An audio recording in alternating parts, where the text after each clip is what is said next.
मी तो hello everyone, welcome to my YouTube channel online academy. आज की इस वीडियो से हम डिस्कस करने जा रहे हैं यूजीसी नेट हिस्ट्री दिसंबर 2025 को टारगेट करते हुए हिस्ट्री के सिलेबस को हम डिस्कस करेंगे। देखिए, ये जो सारा सिलेबस रहेगा ये एक हिस्ट्री के हिंदी मीडियम स्टूडेंट के लिए रहेगा, क्योंकि एक हिंदी मीडियम का स्टूडेंट होने के नाते किस प्रकार की यूजीसी नेट की तैयारी करने के दौरान कौन कौन सी तकलीफें सामने आती है, ये इन चीज़ों से मैं भली भांति अवगत हूँ। तो इसीलिए आप लोगों को सोर्स की किसी प्रकार की कोई दिक्कत ना रहे और किसी प्रकार का आपको कोई कंटेंट ऐसा कम ना रहे कि आपको इंग्लिश मीडियम वालों से थोड़ा ऐसा लगे कि आप पिछड़े हुए हैं। तो इसीलिए जो है मेरा वीडियो स्टार्ट करने का या मेरा ये सीरीज लाने का एकमात्र उद्देश्य है कि आपका फ़ायदा हो सके। तो आज की इस वीडियो से हम यही चीज़ें डिस्कस करने वाले हैं और देखते हैं कि सिलेबस क्या रहेगा, किस प्रकार से थोड़ा सिलेबस पे नज़र मारेंगे और उसके बाद हम मिडेवल भारत से शुरू करने वाले हैं चीज़ों को। तो चलिए देखते हैं सबसे पहले सिलेबस किस प्रकार से रहेगा। तो सबसे पहले बात कर लेते हैं कि हम हिस्ट्री में पढ़ने वाले क्या है और क्या क्या हम हिस्ट्री में पढ़ते हैं। तो देखिए, सबसे पहले अगर बात की जाए तो बात करते हैं इतिहास की। देखिए, इतिहास क्या है? इतिहास अनेकों इसकी परिभाषाएं हो सकती है। कुछ लोगों के अनुसार इतिहास मात्र अतीत में घटित घटनाएं हैं। तो एज अ हिस्टोरियन हमारा थोड़ा जो थिंकिंग है वो व्यापक होनी चाहिए। हमें मालूम होना चाहिए कि इतिहास वास्तव में क्या है। इतिहास और कुछ भी नहीं, हिस्ट्री की अतीत की वो सारी घटनाएं हैं जिनसे हम कुछ सबक लेकर जो है अपने वर्तमान को बेहतर करते हुए भविष्य को भी सुधार सके। तो ये जो है आपको थोड़ी ब्रॉड थिंकिंग रखनी पड़ेगी कि सिर्फ इतिहास अतीत की घटना ही नहीं है, बल्कि एक सबक है कि हमें फ्यूचर में क्या नहीं करना चाहिए। तो चलिए देखते हैं इतिहास के बारे में। तो जो है हम इतिहास को हम तीन भागों में पढ़ते हैं। तीन भागों में, स्पेशली भारतीय इतिहास को तीन भागों में पढ़ते हैं। पहला प्राचीन इतिहास, दूसरा मध्यकालीन इतिहास, तीसरा आधुनिक इतिहास। बात की जाए प्राचीन इतिहास की, तो ये हम पाषाण काल से लेकर गुप्तोत्तर काल तक पढ़ते हैं। इसके बाद मध्यकालीन इतिहास में बात की जाए तो इसमें जो है लगभग 750 से लेकर 1707 का इतिहास हम पढ़ते हैं। बात करते हैं आधुनिक भारत की या आधुनिक इतिहास की, तो इसमें जो है 1707 से लेकर 1947 तक की घटनाओं का जो है हम विवरण देखते हैं। तो सबसे पहले मैं यहाँ पे मेंशन करना चाहूँगा, जो हमारा ये कोर्स रहेगा ये शुरू होगा मध्यकालीन भारत से। मध्यकालीन भारत से जो है ये शुरू होगा, उसके बाद हम एंशियंट करेंगे और फिर एंड में जो है अक्टूबर नवंबर के पास हम आधुनिक भारत से जो है शुरू करेंगे चीज़ों को। तो चलिए शुरू करते हैं मध्यकालीन भारत के बारे में, कुछ और चीज़ें जानते हैं किस प्रकार से हमारी सिलेबस की जो रणनीति रहेगी, कैसे हम तैयार करेंगे और कैसे जो है हम कंप्लीट करेंगे सिलेबस को, वो देख लेते हैं मध्यकालीन भारत के बारे में। तो एक सेकेंड रुकिएगा। मध्यकालीन भारत,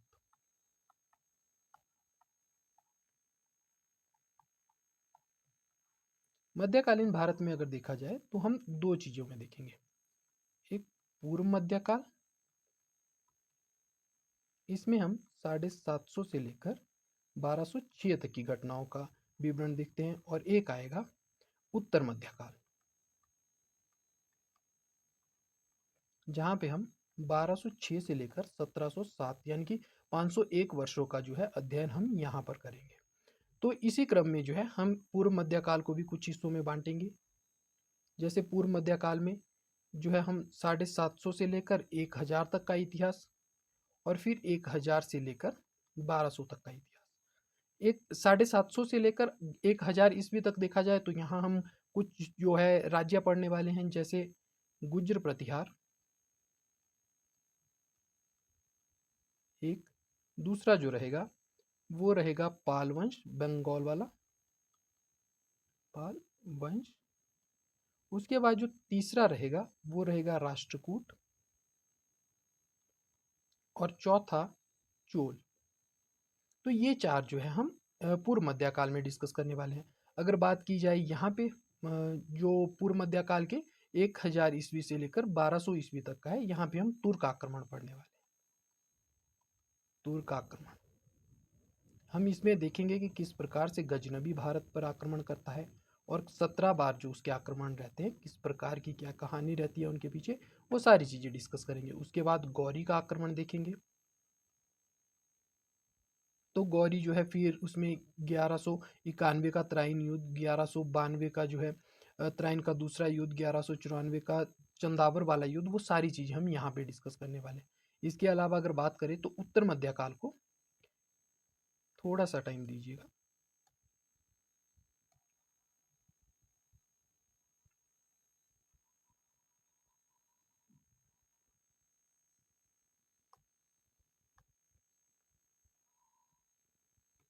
उत्तर मध्यकाल को जो है हम दो हिस्सों में पढ़ेंगे। एक जो सल्तनत काल रहेगा, सल्तनत, और दूसरा मुगल काल।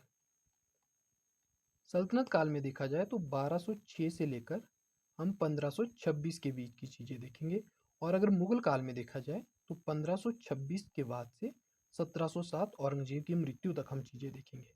तो इस प्रकार से जो है हम यहाँ पांच वंश जो है डिस्कस करेंगे, किस प्रकार से गुलाम आएंगे, फिर खिलजी, उसके बाद तुगलक, उसके बाद सैयद और लोधी, और किस प्रकार से यहाँ पे छह महान शासक या छह बड़े शासक हम देखेंगे, बाबर, हुमायूं, अकबर, जहांगीर, और उसके बाद शाहजहां और औरंगजेब की कहानी हम पढ़ेंगे। तो इस प्रकार जो है हमारा एक स्ट्रेटेजी रहेगी, और आने वाले 1.5 महीने में हम जो है मध्यकालीन भारत को, ये मान के चलिएगा कि 45 दिन का एक कोर्स हो सकता है। कोशिश करेंगे जल्दी जो है पूरा करें, लेकिन फिर भी इतना समय तो 45 के आसपास क्लासेस तो इसके लिए लगेंगी। तो चलिए आगे देखते हैं इसमें। और यहाँ पे जो है राजपूत भी हमें डिस्कस करने हैं, तो ये भी याद रखिएगा कि हम तुर्क आक्रमण और राजपूत दोनों चीज़ें यहाँ पे देखेंगे। तो इतना आपके सिलेबस से संबंधित जो तैयारी, इससे संबंधित क्या रणनीति रह सकती थी, उस प्रकार से चीज़ों को देख सकते हैं। तो देखिए अगर भारत की बात की जाए तो ये भारत के बारे में अब शुरू करते हैं क्लास को। तो क्या जो है हमारी रणनीति रहेगी और कैसे, वो सारी चीज़ें मैं आपके साथ डिस्कस कर चुका हूँ। अब देखिए ये है हमारी पृथ्वी, और भारत में उत्तर पूर्वी गोलार्ध में जो है भारत एक देश आता है। ये आप सभी लोग जियोग्राफी में पढ़ते हैं। अब बात करेंगे, देखिए भारत को जानने से पहले भारत के आस पड़ोस में क्या क्या घटित हो रहा है, उन चीज़ों से अवगत होना अति आवश्यक है हमारे लिए।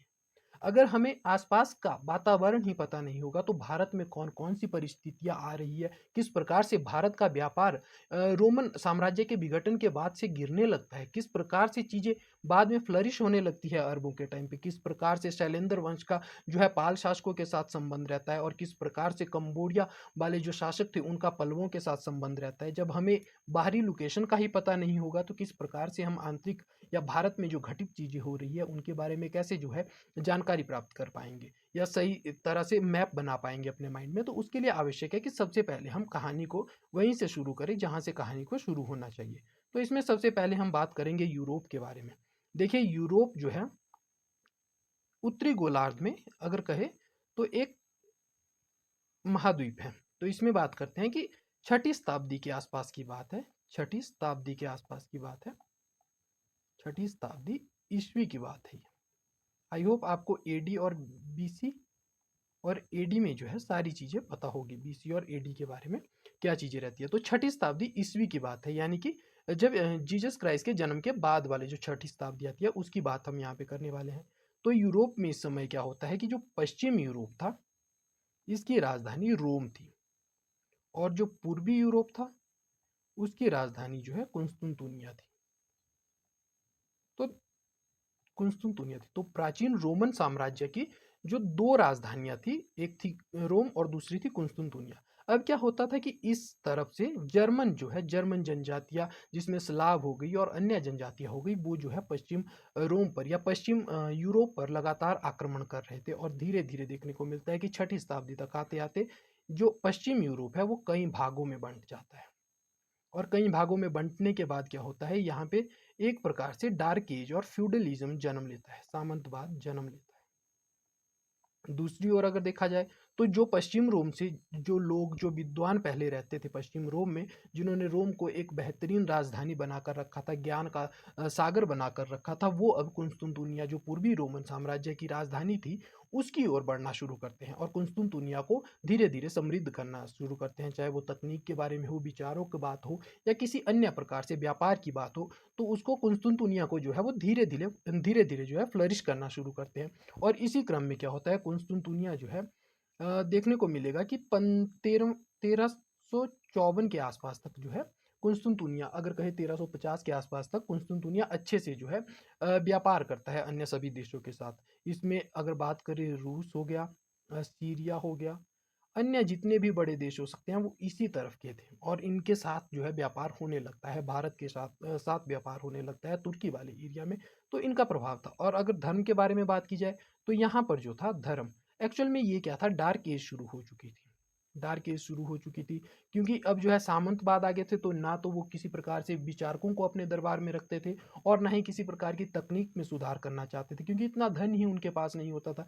जब भी विचार और किसी प्रकार की तकनीक को संरक्षण देने की बात आएगी तो कोई केंद्रीय राजा ही उसको दे पाएगा। किसी छोटे राजा के पास इतना धन नहीं होता कि वो उस प्रकार के उपकरण जो है अपने विचारकों के लिए या उस प्रकार का वातावरण अपने विचारकों के लिए उपलब्ध करवा सके। तो इसलिए जो है डार्क एज आने लगती है और उसके बाद आप देखेंगे कि धीरे धीरे चीजें बदलना शुरू होती है। 10वीं शताब्दी में इटली में विश्वविद्यालय खुलना शुरू होते हैं और धीरे धीरे जो है कुंस्तुनतुनिया, सॉरी, रोम जो है धीरे धीरे पुनर्जागरण की ओर चलता है, पुनर्जागरण की ओर चलना शुरू करता है। तो इस प्रकार से 11वीं 12वीं शताब्दी तक धीरे धीरे विचारों का आदान प्रदान होने लगता है। फिर उसके बाद पुनर्जागरण की ओर आगे चलकर जो है रोम वाली जगह से जो है आगे बढ़ेंगी चीजें। तो उस प्रकार जो है हम यहाँ पे चीजों को देखते हैं। इसके अलावा अगर बात की जाए तो एक सामंतवाद आता है, दूसरा कैथोलिक चर्च का प्रभाव यहाँ पे बढ़ता है, क्योंकि केंद्रीय सत्ता राजा यहाँ पे उतना सशक्त नहीं है। तो पोप जो होता है, जो कहें जो हमारा धार्मिक नेता था उस समय का, वहाँ का पोप जिसे कहा जाता था, जो पादरी हुआ करता था एक प्रकार से, तो उसने क्या किया, धीरे धीरे अब राजनीतिक कार्यों को भी वो करना शुरू करता है। और इस प्रकार हम देखते हैं कि इस समय तक आते आते मठों का बहुत ज़्यादा जो है, मठ जो होते थे एक प्रकार से अगर कहें जो मतलब एक सांस्कृतिक केंद्र थे धर्म के, लेकिन वो धीरे धीरे किस प्रकार से धन उनमें आने लगता है और वो जो है यूरोप के पश्चिम तरफ के यूरोप की जो है चीज़ों को कंट्रोल करना शुरू कर देते हैं, राजनीति को कंट्रोल करना शुरू कर देते हैं। और इस तरफ बात की जाए तो यहाँ पे जो है ग्रीक ऑर्थोडॉक्स ऑर्थोडॉक्स चर्च, ये जो है धर्म में जो है इसका प्रभाव था और राजा यहाँ पे शक्तिशाली था। तो धर्म का भी शासन रहा, लेकिन राजा क्योंकि यहाँ पे शक्तिशाली रहा, उस वजह से इस प्रकार की चीजें जो है देखने को आगे पूर्वी यूरोप में तो नहीं मिलेगी जब तक जो है तुर्क कुस्तुनतुनिया पर आक्रमण ना कर ले। उसके बाद क्या होता है कि धीरे धीरे ये सामंतवाद आप देखेंगे कि किस प्रकार से तुर्की और तुर्की से जो है तुर्कों में और फिर भारत जाकर पहुंचेगा। तो सामंतवाद कैसे पहुंचा, यही चीज जो है आपको बताने के लिए मैंने ये सारी चीज़ें बताई। यूरोप का मैप आपके लिए बनाया, यूरोप के बारे में आपको चीज़ें बताई, उसकी क्या पृष्ठभूमि रही, वो सारी चीज़ें मैंने आपके साथ डिस्कस करी। चलिए यूरोप से आगे बढ़ते हैं और अरब संसार की ओर चलना शुरू करते हैं। तो चलिए अरब वर्ल्ड के बारे में देखेंगे। अरब वर्ल्ड के बारे में हम कुछ चीज़ें चलिए तो बात करते हैं अरब समाज के बारे में। तो देखिए यहाँ पे अरब समाज के बारे में कुछ चीज़ें मेंशन करना चाहूँगा। अरब समाज जो है एक्चुअल में इस्लाम के पैदा होने से पहले अरब समाज कबीलों में बंटा था और बर्बर कबीले थे, ना किसी प्रकार की शिक्षा, ना कोई ऐसी आइडियोलॉजी इनके पास थी। तो जनजातीय रूप से जीना शुरू कर जी रहे थे और चीज़ें जो है बहुत ही ज़्यादा असंतुलित थी, अव्यवस्थित थी। लेकिन इस्लाम जो है इन चीज़ों को क्या करता है, धीरे धीरे अरबों को इस्लाम जोड़ना शुरू करता है। और इस्लाम में जो आपसी विवाद थे वो सारी चीज़ें जब सॉल्व हो जाती है, उसके बाद जो है बगदाद, जो इराक के आसपास का इलाका, इराक में जो वर्तमान इराक की राजधानी है बगदाद, अगर बात करें बगदाद की, तो वर्तमान इराक की राजधानी है। तो यहाँ पे जो है जो ओवैसी खलीफा थे उनके नेतृत्व में यहाँ पे सत्ता स्थापित होती है और वो जो है अब धीरे धीरे अपने बातों का, अपने विचारों का या विचारधारा को प्रसारित करने का प्रयास करते हैं।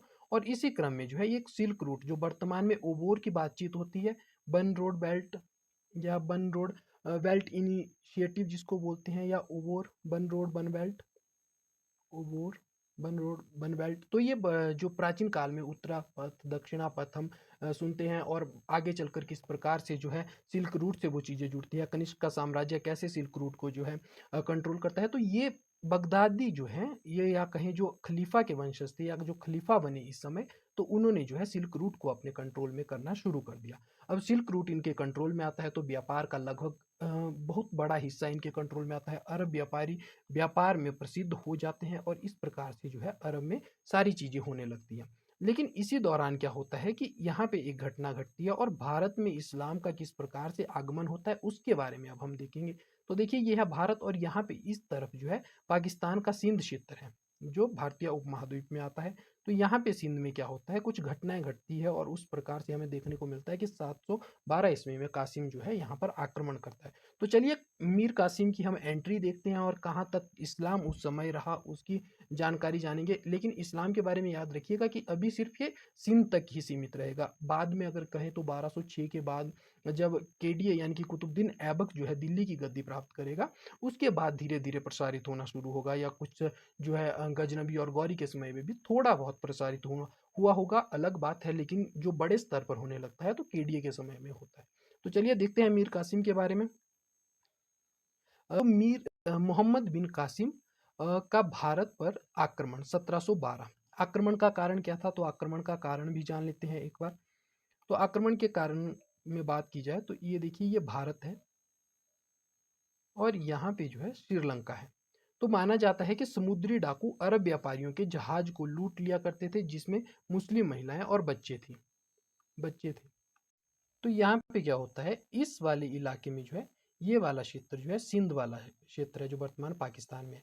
लेकिन यहाँ पे श्रीलंका माना जाता है कि श्रीलंका के राजा ने कुछ मिथक है इसको लेकर। एक तो ये है कि समुद्री डाकुओं के द्वारा अरब व्यापारियों के जहाज को लूट लिया गया था, जिसमें मुस्लिम महिलाएं और बच्चे थी। प्लस ये भी माना जाता है कि श्रीलंका का जो राजा था उसने कुछ गिफ्ट भेज रखे थे उसमें। तो कुछ गिफ्ट ऐसे भेजे थे जो खलीफा के लिए थे, लेकिन खलीफा को वो गिफ्ट नहीं मिले। तो उसके लिए जो है आगे ये महत्वपूर्ण कारण बनता है कि किस प्रकार से वहाँ का जो हजाज करके गवर्नर थे वो दाहिर से जो सिंध में ये एक वंश बैठा था, सिंध में जो वंश बैठा था उसके शासक थे, हिंदू वंश बैठा था और उसके शासक थे दाहिर। तो दाहिर ने जो है दाहिर से रिक्वेस्ट करता है हजाज की जो है इन डाकुओं को किसी प्रकार से नियंत्रित किया जाए। लेकिन हजाज उस चीज़ को नज़रअंदाज करता है और फिर जो है हजाज को अंत में आकर मजबूर होकर मोहम्मद बिन कासिम को भारत की ओर भेजना पड़ता है। तो इस बारे में हम आगे पढ़ते हैं कैसे जो बातचीत रहेगी। तो हजाज बिन यूसुफ जो था गवर्नर ऑफ इराक ने सिंध के राजा दाहिर से सहायता मांगी, पर उसने इनकार कर दिया। और ये बातचीत जो गिफ्ट भेजे गए थे वो खलीफा वालिद को भेजे गए थे, ये याद रखिएगा। उमैयद खलीफा थे वालिद, तो उनको भेजे गए थे। इसके बाद हजाज ने अपने भतीजे मोहम्मद बिन कासिम को सैन्य अभियान के लिए भेजा।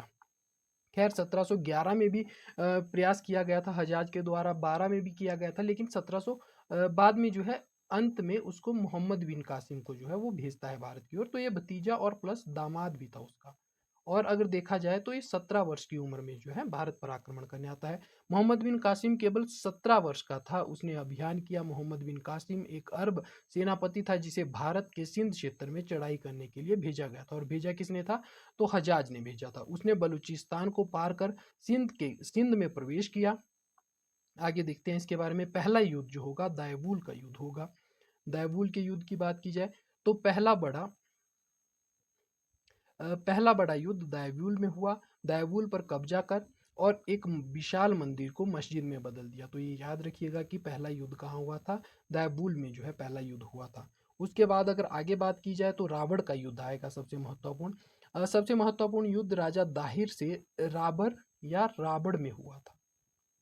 रावण,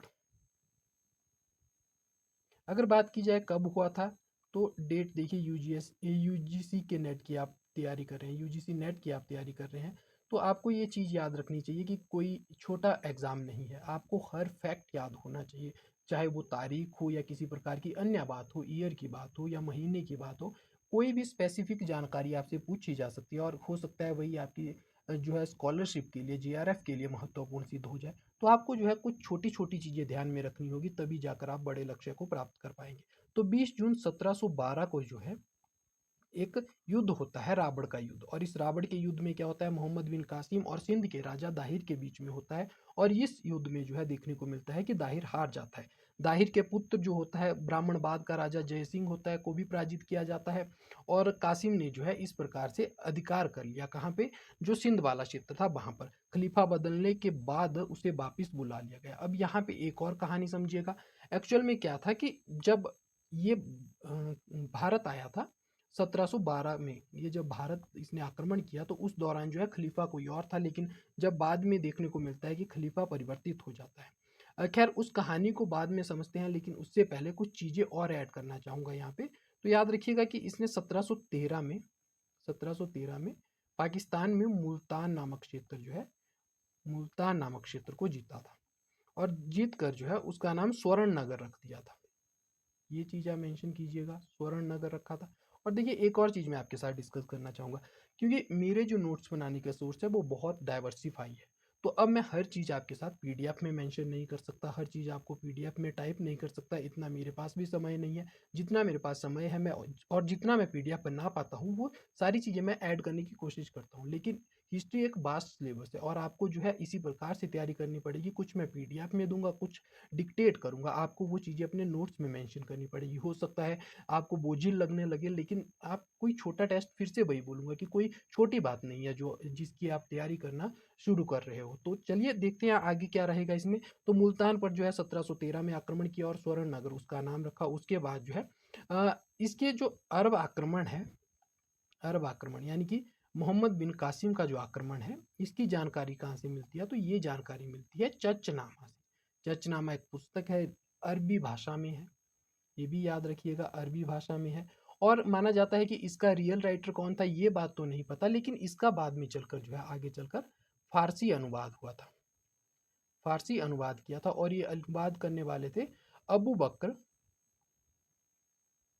अबू बकर जो अली कुफी थे,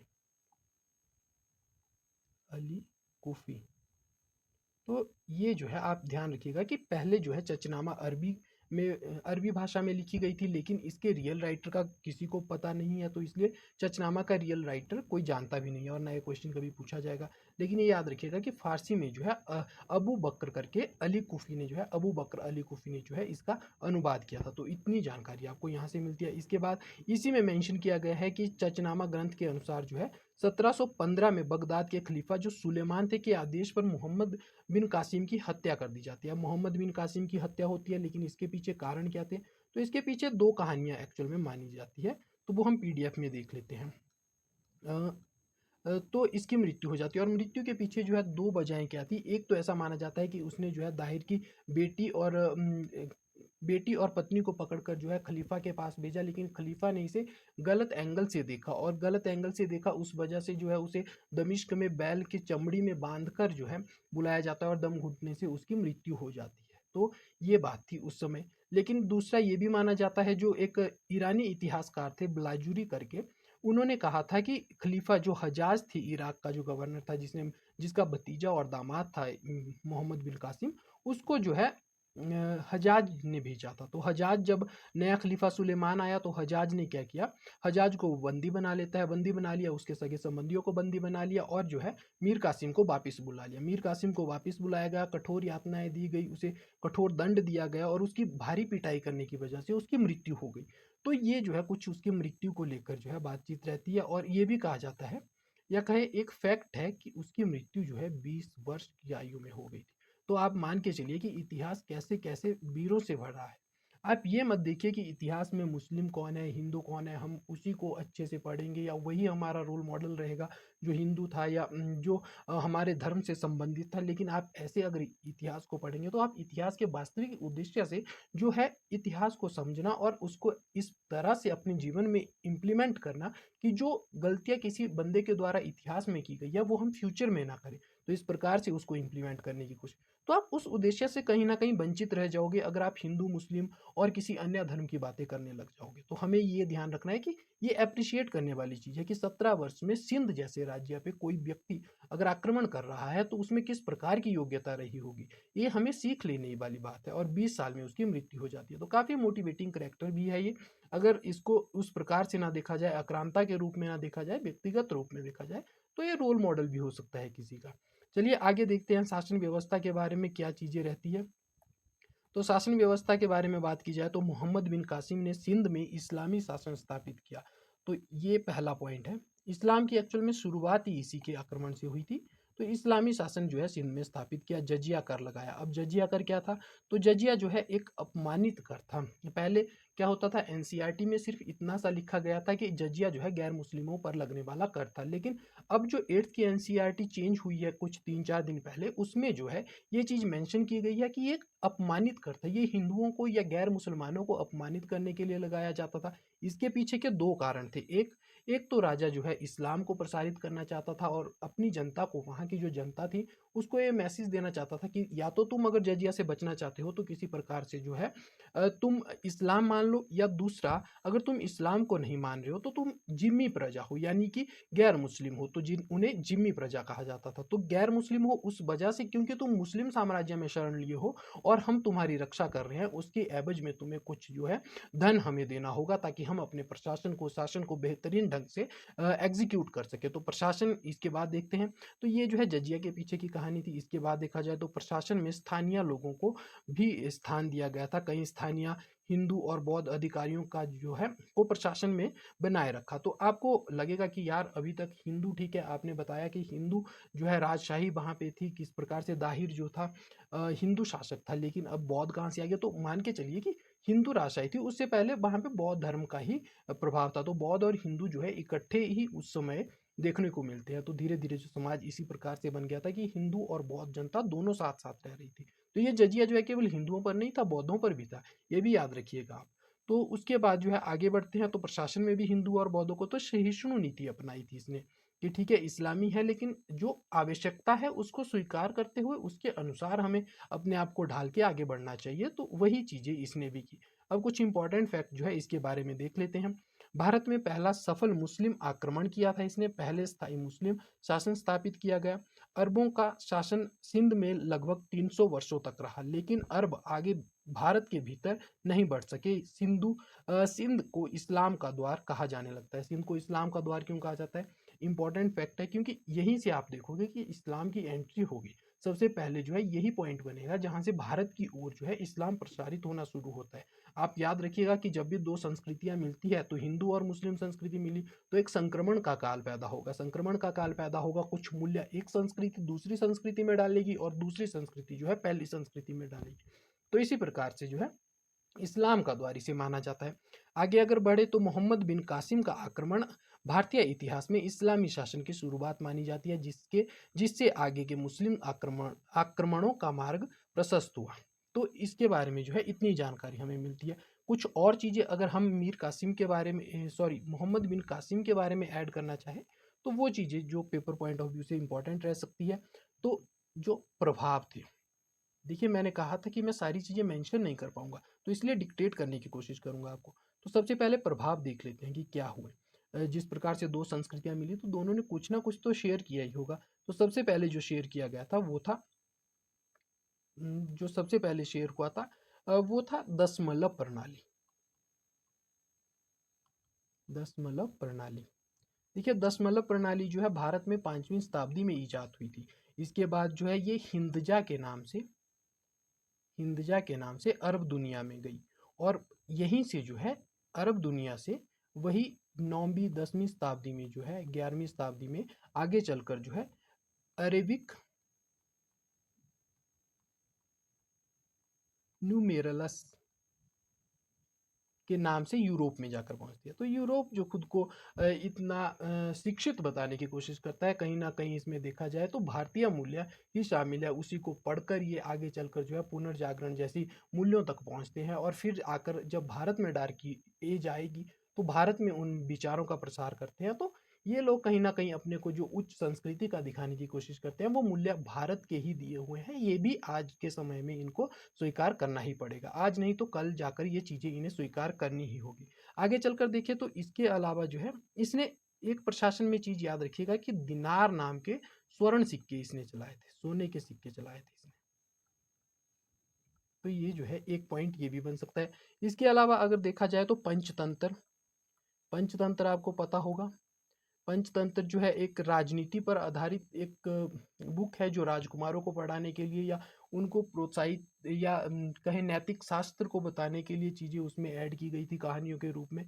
तो वो जो है उसका भी इसने अरबी में अनुवाद करवाया था, और अरबी में अनुवाद जो करवाया था वो कलीला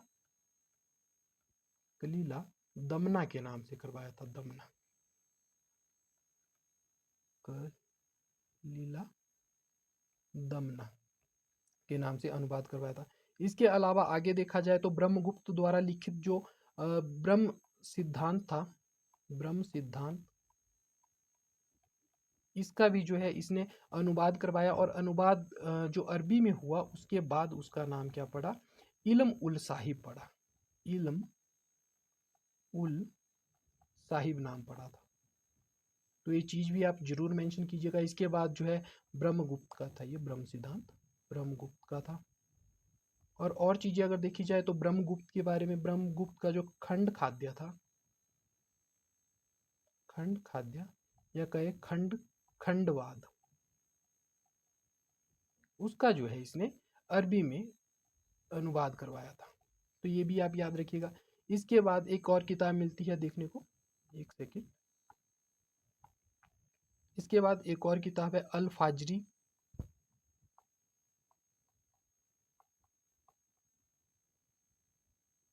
अल फाजरी ने जिसकी रचना की थी वो थी खगोल शास्त्र पर आधारित एक पुस्तक थी और किताब उल जीज नाम था उसका। तो अल फाजरी ने एक किताब लिखी थी जिसका नाम था किताब उल जीज, और ये किताब जो है खगोल शास्त्र पर आधारित है। तो ये चीज़ आप याद रखिएगा। उसके बाद अगर बात की जाए किताब फुतुल अल बलदान की, फुतुल अल बलदान, तो ये किताब जो है इसको लिखने वाला था बिलादुरी। तो ये चीज़ भी आप जरूर करके अपने नोट्स में जो है मेंशन कीजिएगा। और ऐसा नहीं है कि मैं सिर्फ टाइम पास के लिए ये चीज़ें बता रहा हूँ। मैं फिर मेंशन करना चाहूँगा कि कोई छोटा एग्ज़ाम नहीं है जिसकी आप तैयारी कर रहे हैं। तो जब तैयारी शुरू से की जा रही है तो क्यों ना इस प्रकार से की जाए कि सारी चीज़ें कवर हो जाए। तो इसी क्रम में आगे जो है एक तारीख़ सिंध,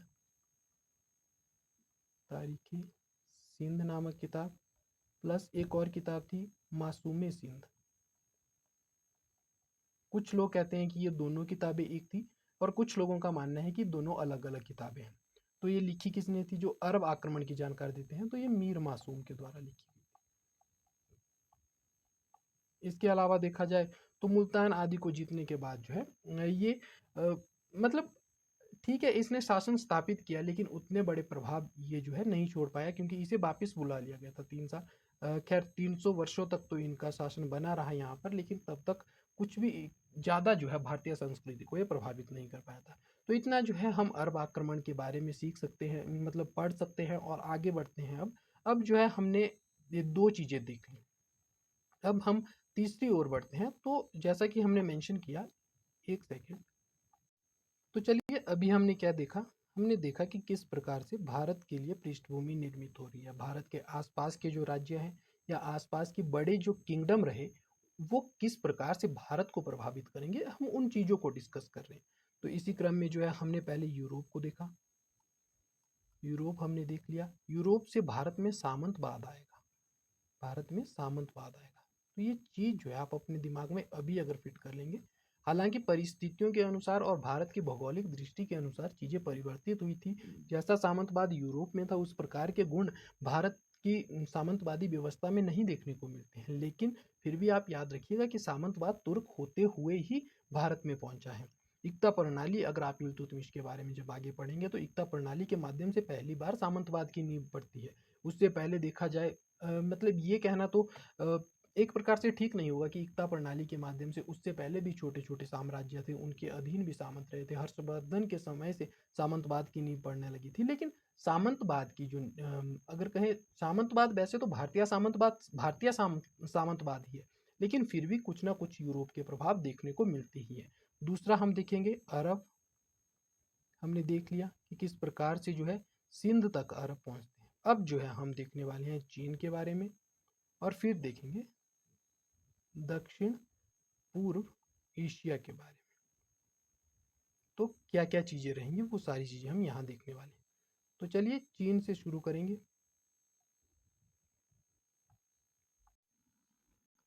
तो चलिए नेक्स्ट बात करते हैं चीन के बारे में।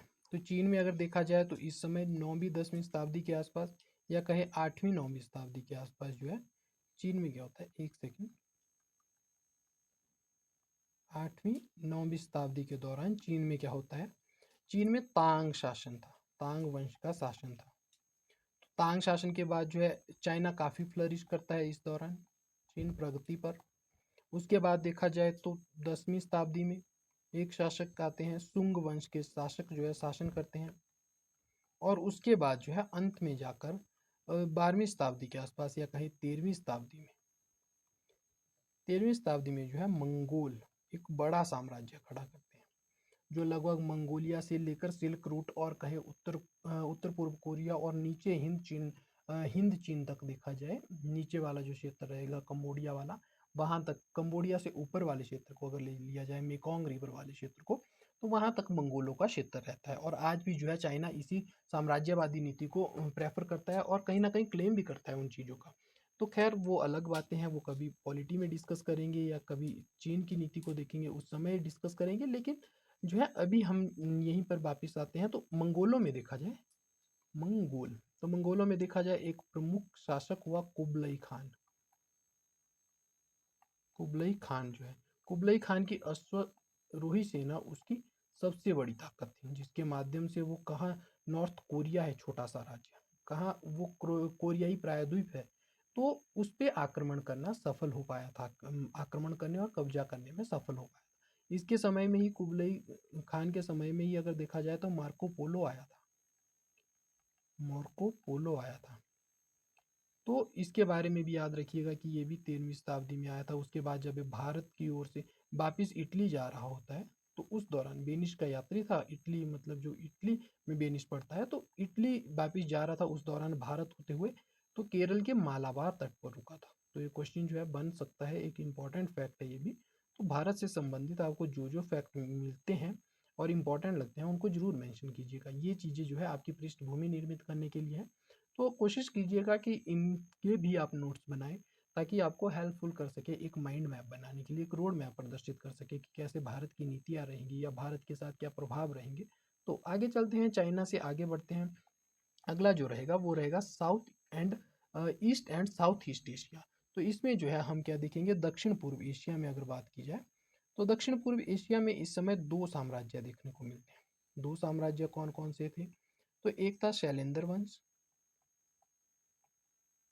शैलेंद्र वंश, और दूसरा जो राज्य देखने को हमें मिलता है वो था कंबोज।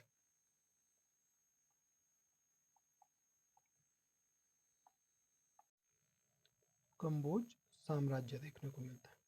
अगर बात की जाए कंबोज साम्राज्य में, तो ये जो है हिंदू संस्कृति से काफ़ी ज़्यादा प्रभावित था। और दूसरा कंबोडिया में जो है कौन कौन से रीजन आते थे, तो कंबोडिया वाला रीजन हो गया और उसके बाद अन्नाम वाला रीजन हो गया। तो ये रीजन जो है इसके अंतर्गत आते थे। और उसके बाद अगर बात की जाए आगे, तो इसमें जो है कंबोडिया के शासक जो थे, अंकोर थोम, अंकोर थोम नामक जगह थी, वहाँ पे इन्होंने लगभग माना जाता है कि 200 वर्षों में कई सौ स्क्वायर किलोमीटर में जो है मंदिरों की एक श्रृंखला बनाई थी, जिनमें सबसे प्रमुख मंदिर जो है सूर्यवर्मन द्वितीय के समय पे बनता है और उसका नाम क्या था, अंकोर बाट मंदिर था। अंकोर बाट मंदिर था।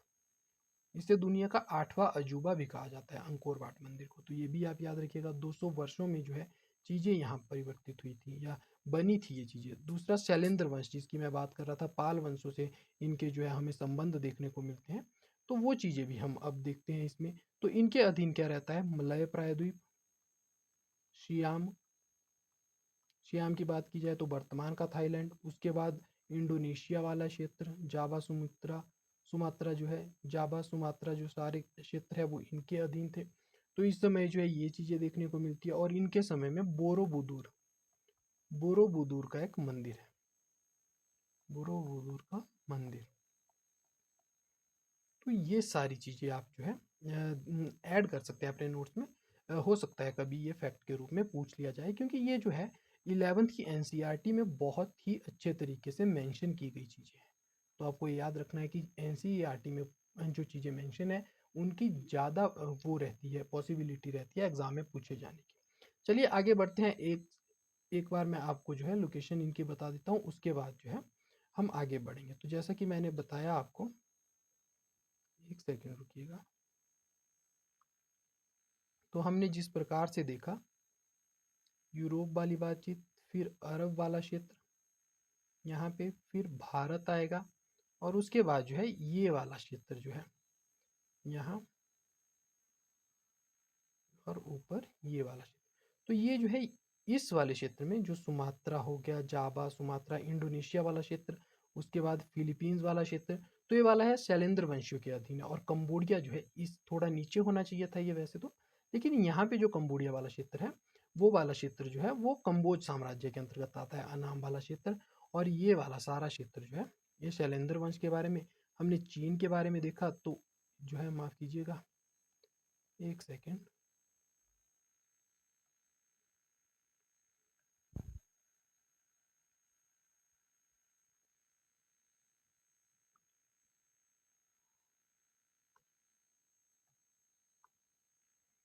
तो ये जो है भारत वाला क्षेत्र हो गया।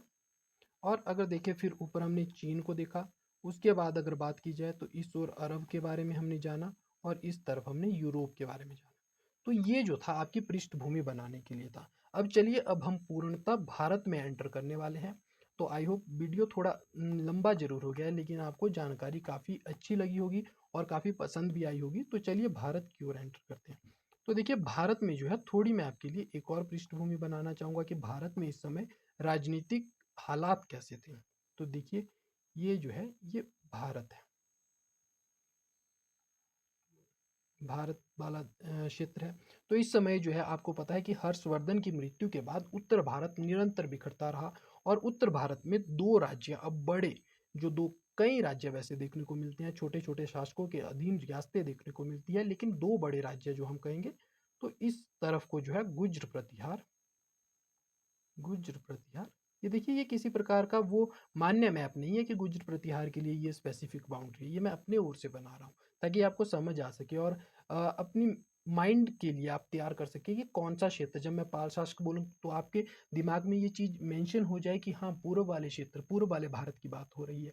और जब मैं गुज्र प्रतिहार बोलूँ तो पश्चिम वाले भाग की बात हो रही है, तो यहाँ पे पाल वंश शासन करते हैं।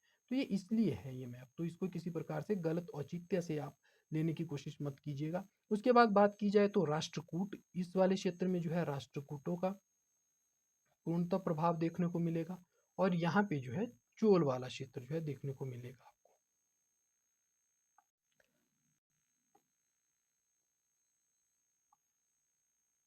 इसके अलावा अगर बात की जाए आपसे, तो एक और चीज़ मैं मेंशन करना चाहूँगा यहाँ पे, एक सेकंड दीजिएगा आप, कि देखिए ये जो मैप है ये भारत का मैप नहीं है, ये भारतीय उपमहाद्वीप का मैप है उस समय के।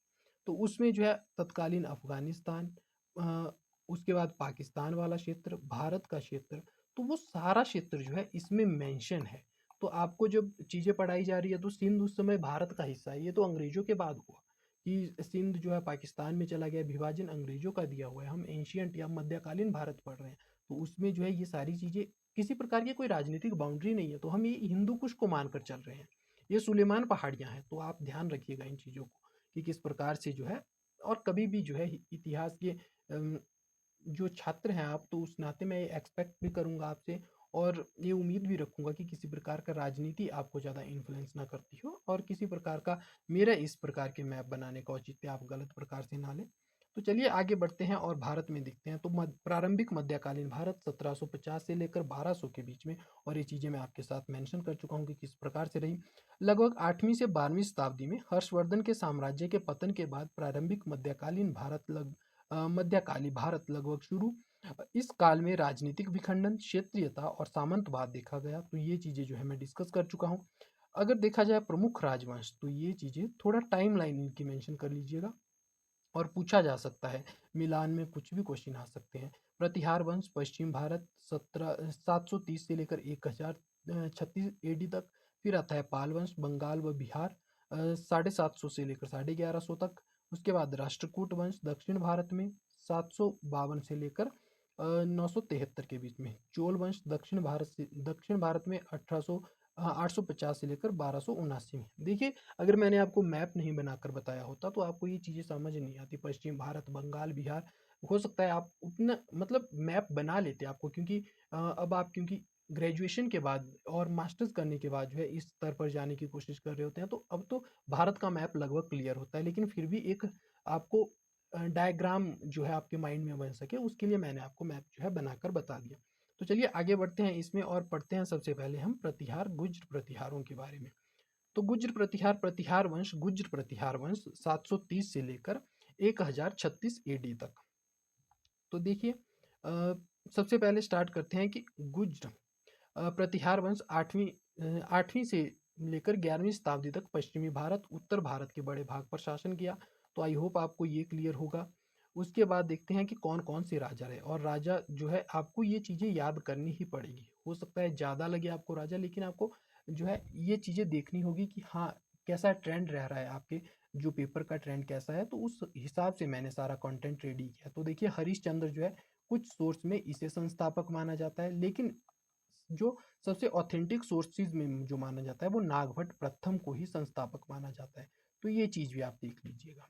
स्टेटमेंट हो सकता है हरिचंद्र को जो है, ऐसा स्टेटमेंट आ सकता है कि हरिचंद्र को जो है गुज्र प्रतिहार का संस्थापक माना जाता है। तो अगर आपने नागभट्ट पढ़ा होगा तो आप तो ये पूरी तरह से जो है इसको डिनाई कर देंगे फैक्ट को, लेकिन फिर ये आपका वो मार्क्स डिसाइडिंग वाली चीज़ आ जाती है। तो जो चीज़ें मेंशन है वो आपको पढ़नी ही पड़ेगी। उसके बाद काकोस्था आता है 756 से लेकर 765 तक। बत्सराज आता है इस दौरान।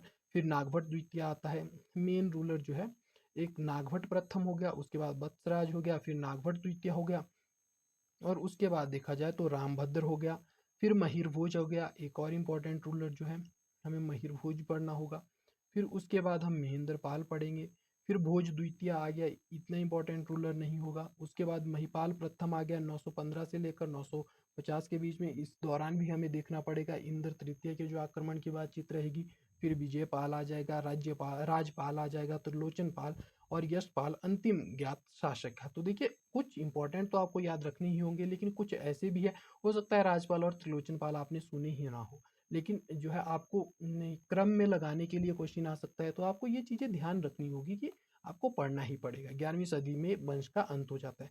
तो चलिए शुरू करते हैं हरिश्चंद्र से। तो हरिश्चंद्र जो है क्योंकि राजनीतिक इतिहास है तो इसको मैं ज़्यादा आपको समझाने में, देखिए समझाने वाली बात जो रहेगी वो त्रिपक्षीय युद्धों की रहेगी, जब राष्ट्रकूट गुज्र प्रतिहार और पाल वंश जो आपस में लड़ेंगे, कन्नौज के लिए लड़ेंगे, गंगा घाटी के लिए, तो वो आपको बताने की चीज़ें रहेंगी।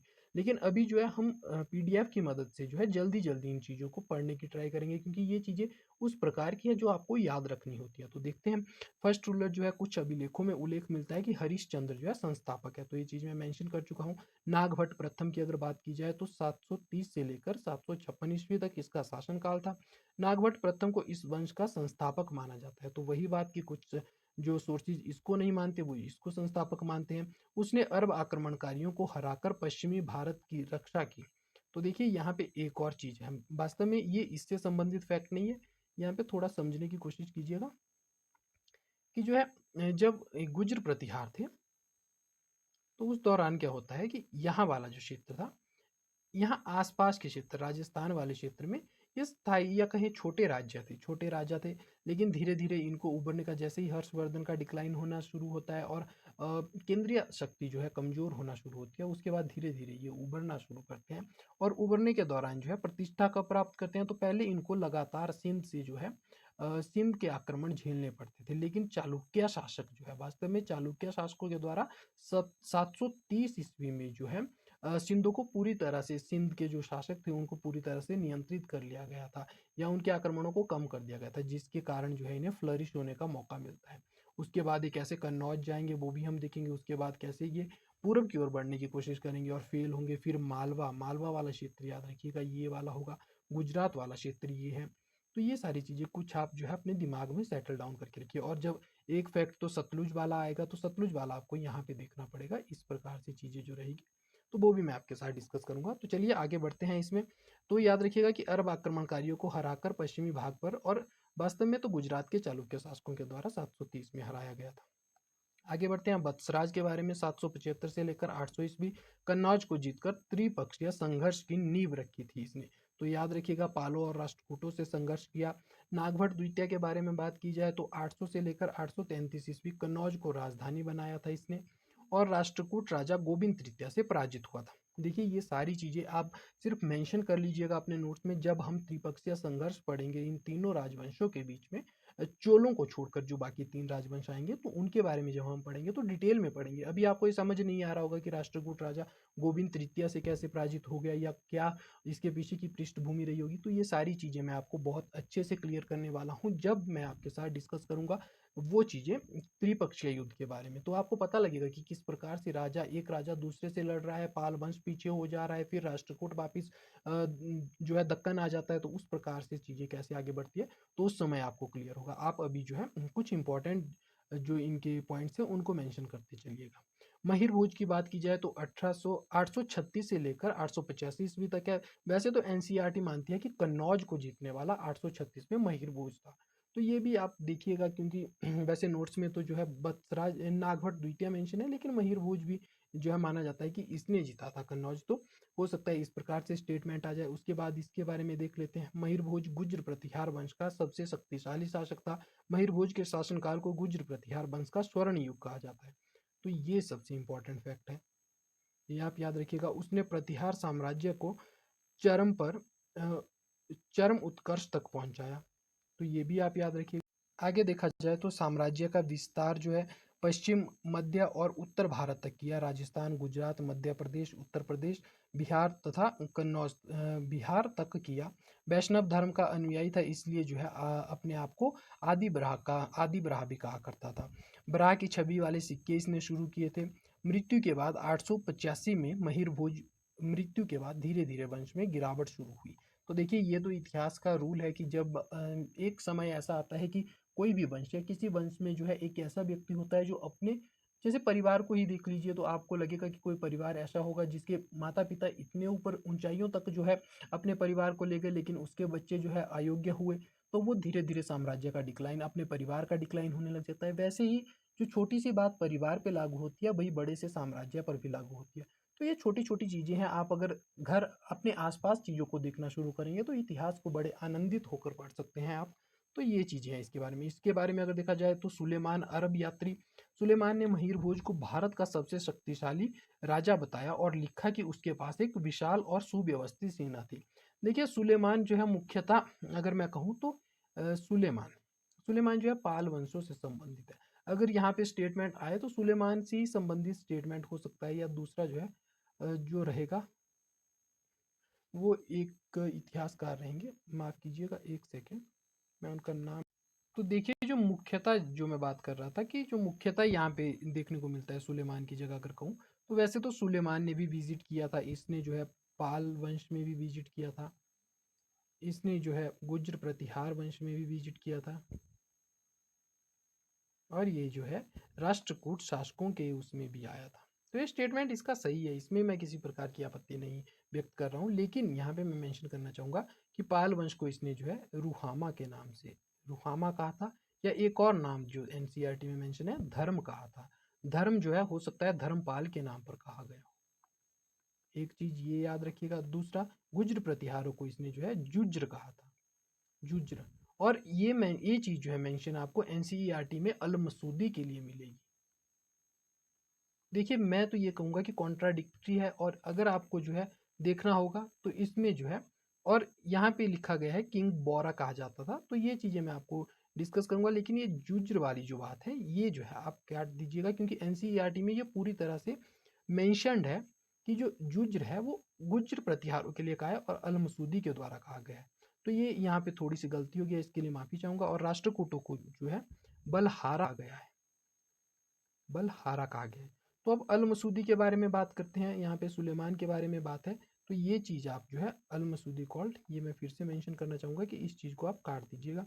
नेक्स्ट जो है अल मसूदी के बारे में अगर देखें तो अल मसूदी के समय में कुछ चीज़ें मैं आपके साथ जो है मेंशन करना चाहूँगा। पहली बात कि इसने गुज्र प्रतिहारों को जुज्र कहा था, एक पॉइंट। दूसरा, इसने जो है यहाँ के राजा को बौरा कहा था, और बौरा को माना जाता है कि जो आदि बरहा की उपाधि जो ली थी ये महिर भोज के द्वारा, उसी का एक अपभ्रंश रूप होगा या टूटा हुआ रूप होगा, क्योंकि उसको बोलना नहीं आया था ढंग से, बगदाद से आया हुआ था, तो इसको शायद प्रोनाउंस करना नहीं आया था अच्छे से, तो इसने बौरा कह दिया होगा, तो ऐसा माना जाता है। तीसरा, ये मानता है कि 18 लाख गांव, कस्बे और नगर थे इनके अधीन। तीसरा, चौथा पॉइंट जो है ये बन सकता है कि इसमें कहा जाता था कि लगभग 2000 किलोमीटर, 2-2 हजार किलोमीटर तक इसकी सीमाएं फैली हुई थी। तो ये चीज़ भी मैं मेंशन करना चाहूँगा कि ये भी आप जरूर नोटिस कीजिएगा। और इसके बाद जो है ये भी कहा जाता है इसके बारे में कि अश्वारोही सेना थी इसके पास, और सबसे योग्य अश्वारोही सेना थी, वो भी अल मसूदी कहता है। प्लस एक और चीज़ जो मेंशन की गई है यहाँ पे अल मसूदी के द्वारा, वो ये कहता है कि इसके पास 2000 प्रशिक्षित प्रशिक्षित हाथी थे। लेकिन अगर पाल वंश के बारे में देखा जाएगा तो सुलेमान जो बोलेगा वो बोलेगा 50,000 हाथी थे पाल वंश के पास। तो अलग अलग बातें हैं। और इसके बाद जो है ये अल मसूदी एक और चीज मेंशन करता है कि जो इसकी सेना थी, महिर भोज की जो सेना थी वो 4 जुमों में बंटी थी, 4 जुमों में बंटी थी, 4 जुमों में बंटी थी, जिसमें उत्तर की सेना मुल्तान से लड़ती थी, दक्षिण की सेना राष्ट्रकूटों से लड़ती थी, पूर्व वाली सेना जो है वो पाल वंश से लड़ती थी। और इसमें प्रत्येक जुम में जो है 7 से 9 लाख तक के 9 लाख तक सैनिक मिलते थे। देखिए अतिशयोक्ति हो सकती है, मैं ये नहीं कह रहा, लेकिन कुछ फैक्ट है जो हमें एग्जाम में आएंगे। हमें लड़ना नहीं है, हमें तो बस ये बताना है कि कौन सी चीज़ हमारी पढ़े हुए के अकॉर्डिंग पेपर में मैच हो रही है। हमें टिक करके वापिस आना है घर और अपने रिजल्ट का वेट करना है। तो इसमें नहीं देखेंगे कि कौन सी चीज़ कहाँ पे कॉन्ट्राडिक्टरी है, लेकिन जो यहाँ पे कॉन्ट्राडिक्टरी था वो मैंने आपके साथ मेंशन कर दिया। और आपको आई होप क्लियर होगा सारी चीज़ें, और आप इन चीज़ों को जो है साथ साथ लिख भी रहे होंगे। तो चलिए आगे बढ़ते हैं। महेंद्र पाल प्रथम के बारे में देखा जाए तो 885 से लेकर 910 ईस्वी तक था। पिता महिर भोज के पुत्र एवं उत्तराधिकारी थे। बंगाल तक प्रभाव बढ़ाया, पालों को चुनौती दी, पाल शासक नारायण पाल को पराजित किया। राजशेखर राजशेखर महेंद्र पाल के दरबार में राजशेखर जैसे विद्वान साहित्यकार थे। अगर बात की जाए तो इनके बारे में एक और चीज मेंशन करना चाहूंगा कि ये विद्वान जो थे संस्कृत के विद्वान थे, संस्कृत के विद्वान थे। दूसरा, काव्य मीमांसा और कापुर मंजरी जैसी इनकी रचनाएं देखने को मिलती है, साहित्य देखने को मिलते हैं। आगे देखते हैं, कामियनी हो गया, बाल रामायणन जैसे ग्रंथ लिखे इन्होंने। महिपाल प्रथम 915 से लेकर 950 तक। तो इनके समय में क्या हुआ, इनके समय में देखिएगा, he was defeated by Indira third Rashtrakuta and devastated Kannauj. तो कन्नौज को इन्होंने डिस्ट्रॉय किया पूरी तरह से, इंद्र थर्ड ने जो था। और इस समय में क्या था, महिपाल प्रथम प्रतिहार साम्राज्य के उस दौर का शासक था जब साम्राज्य धीरे धीरे पतन होना शुरू हो गया। और दो कारण जो यहाँ पे देखने को मिलते हैं इस दौरान क्या हुआ, जब इंद्र प्रथम ने, इंद्र तृतीय ने माफ कीजिएगा, जब आक्रमण किया तो उस दौरान भारत में इस प्रकार की परिस्थिति थी। तो यहाँ पे कन्नौज है, कन्नौज में जो है कन्नौज को डिस्ट्रॉय करेगा इंद्र थर्ड। और कन्नौज को डिस्ट्रॉय करने से शक्ति कम कहाँ होना शुरू होती है, तो महिपाल के समय में तो कन्नौज पहली शक्ति, जो कन्नौज था गंगा घाटी वाला क्षेत्र था, अनाज और राजस्व के लिए भरपूर राजस्व मिलता था, वो कमजोर हो गया। दूसरा, समुद्र व्यापार के लिए गुजरात, गुजरात जो है यहाँ से समुद्र व्यापार होता था। लेकिन अल मसूदी साफ साफ शब्दों में लिखता है कि इस समय तक देखने को मिलता है, जब वो बात कर रहा है कि किसी प्रकार से पहुंच नहीं है, जो गुज्र प्रतिहार है उनकी गुजरात के बंदरगाहों तक पहुंच नहीं है। तो दूसरा जो रीजन है इनके टूटने का वो ये था कि गुजरात के साथ बिल्कुल समाप्त हो चुका था, इनका जो संपर्क था वो समाप्त हो चुका था। तो ये चीजें जो है मेंशन थी इसके बारे में, वो मैंने आपके साथ डिस्कस कर ली। उसके शासन में राजनीति अस्थिरता और सामंतों की बढ़ती शक्ति देखी गई। तो ये चीज है। आगे देखते हैं इसके बारे में क्या है, बाहरी आक्रमण और आंतरिक बगावत। देखिए होता क्या है, एक केंद्रीय सत्ता होती है, केंद्रीय सत्ता होती है, ये कॉन्सेप्ट जो है आपको बड़े अच्छे से समझना पड़ेगा। क्योंकि एक इतिहासकार हुई मैडम थापर, उनके द्वारा जो है ये कॉन्सेप्ट दिया गया है कि जब भी केंद्रीय आक्रमण होंगे तब क्या होगा, तब दो चीजें होंगी। जब केंद्रीय, माफ कीजिएगा, केंद्रीय सत्ता, एक सेकेंड, जब भी केंद्रीय सत्ता जो है कमजोर होगी, केंद्रीय सत्ता कमजोर होगी और अयोग्य शासक आएंगे, उस समय क्या होगा, उस समय दो चीजें होती है, एक बाहरी आक्रमण होंगे और दूसरा, जो आपके अधीन जो शासक थे, यहाँ के राजाओं के अधीन जो छोटी छोटी रियासतें थी, वो खुद को, जब राजा इतना पावरफुल नहीं रह पाएगा, अपने सामंतों को कंट्रोल नहीं कर पाएगा, अपने गवर्नर्स को कंट्रोल नहीं कर पाएगा, तो धीरे धीरे क्षेत्रीय राजाओं का उदय होना लगेगा, क्षेत्रीय राज्य बनना शुरू होंगे। तो इस प्रकार से जो है चीजें बढ़ती है। तो ये दो कॉन्सेप्ट जो है आप याद रखिएगा, तो आगे आपको बहुत ज़्यादा हेल्प करने वाले हो। क्योंकि यही सबसे बड़े कारण रहते हो, चाहे वो मोहम्मद शाह रंगीला के समय में हो, औरंगजेब के समय में हो, बहुत सारी चीज़ें आपके साथ आगे डिस्कस होने वाली है और आपको बहुत ज़्यादा मज़ा आने वाला है उन चीज़ों को पढ़ने में। नेक्स्ट देखते हैं इसके बारे में महिपाल। एक सेकंड। महिपाल प्रथम, उसके बाद उत्तर भारत में चंदेल, गढ़वाल, परमार आदि नई राजशक्तियाँ उभरने लगी और उसके बाद जो है यशपाल आते हैं। यशपाल जो है अंतिम शासक थे। तो ये चीज़ आप जो है ध्यान रखिएगा कि यशपाल जो है अंतिम शासक था इस वंश का। तो ये चीज़ आपके लिए अंतिम कॉन्सेप्ट जो आज की वीडियो का रहेगा वो ये था। आई होप आपको ये वीडियो और मेरा एक्सप्लेन करने का तरीका बहुत अच्छा लगा होगा, ये मैं उम्मीद कर सकता हूँ। बाकी तो आप अपना जो है फीडबैक देना मत भूलिएगा कमेंट बॉक्स में। तो चलिए आज का सेशन यहीं तक रखेंगे। अब कोशिश करूँगा कि आपके लिए हर दिन मैं आपके लिए जो है शाम के समय एक-एक वीडियो अपलोड करने की कोशिश ज़रूर करूँगा। तो चलिए वीडियो को यहीं तक रखेंगे। Thank you so much for listening me.